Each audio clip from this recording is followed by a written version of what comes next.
One of the most famous blind individuals is Stevie Wonder. Why is he blind? Well, unlike a lot of the other artists that I've spoken about in the past who had congenital glaucoma as the cause of their blindness, Stevie Wonder was different. Stevie Wonder actually had retinopathy of prematurity. And retinopathy of prematurity is when you're born premature as an infant, you have a very low birth weight. Very often you need more oxygen to survive because you're outside of the womb. When kids were dying early on, they realized that oxygen would let them survive if they pumped a lot of oxygen into them. But there's a very fine line in the amount of oxygen that you can give a child without causing damage to their eyes, because too much oxygen actually causes abnormal blood vessel growth in the eye. And those blood vessels, once they form, can actually become very fragile, bleed, cause scarring, and cause detachment of the retinas. Apparently, Stevie Wonder was born 6 weeks premature, I should say. That's not that premature at today's standards, but he was given excessive amounts of oxygen, thinking that this would keep him alive. Unfortunately, what it did was it created a retinopathy of prematurity situation, and that in turn made him go blind. So, unfortunately... Every drug has a little poison inside.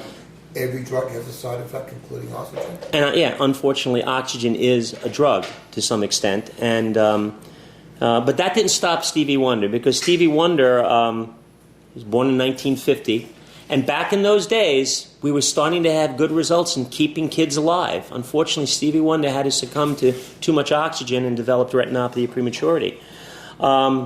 He actually.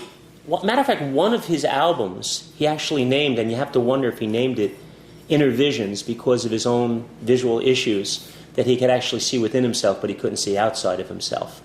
But it never stopped him, and he is the winner of 25 Grammy Awards. He's an accomplished piano player, an artist, and a composer. He's had, I think it's been 3 or 4 albums that were named the best album of the year by the Grammys. Obviously, one of them is Inner Visions, and I think some of the others are Songs in the Key of Life and Talking Book.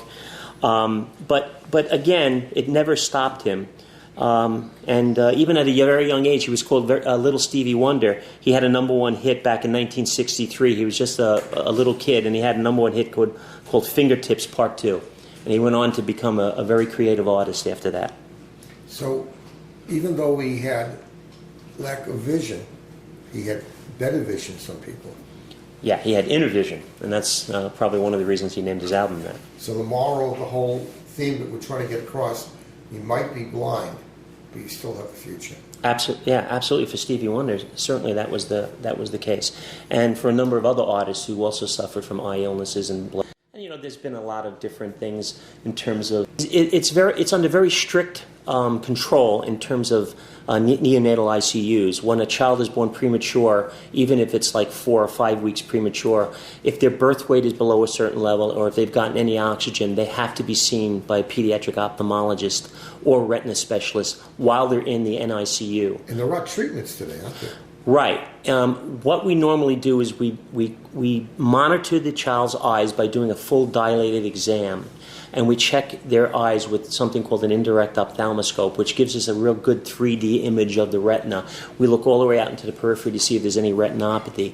If there's retinopathy, we actually stage it in different levels. When it gets to a certain stage, which might mean that there's imminent danger, we will actually go in and do focal laser treatment on the areas where there might be bleeding, and we stop the progression of the retinopathy.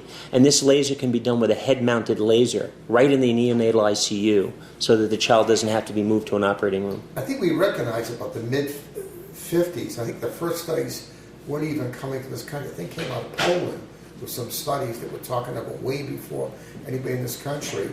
And they brought the danger, but we didn't really accept it for a few years. But now I think we should have. Well, I think they were trying to attribute it to other things, but then we realized that it was actually the oxygen causing the damage, and we actually we adjusted our methods of giving oxygen to those babies and monitor the amount of oxygen very, very carefully. It has to be very, carefully balanced, so you give the child enough to survive, but not too much to cause retinopathy. But even those children that we know they can potentially get retinopathy, we can't can't risk losing them by not giving them enough oxygen. So those children sometimes who develop it will go on and do laser therapy.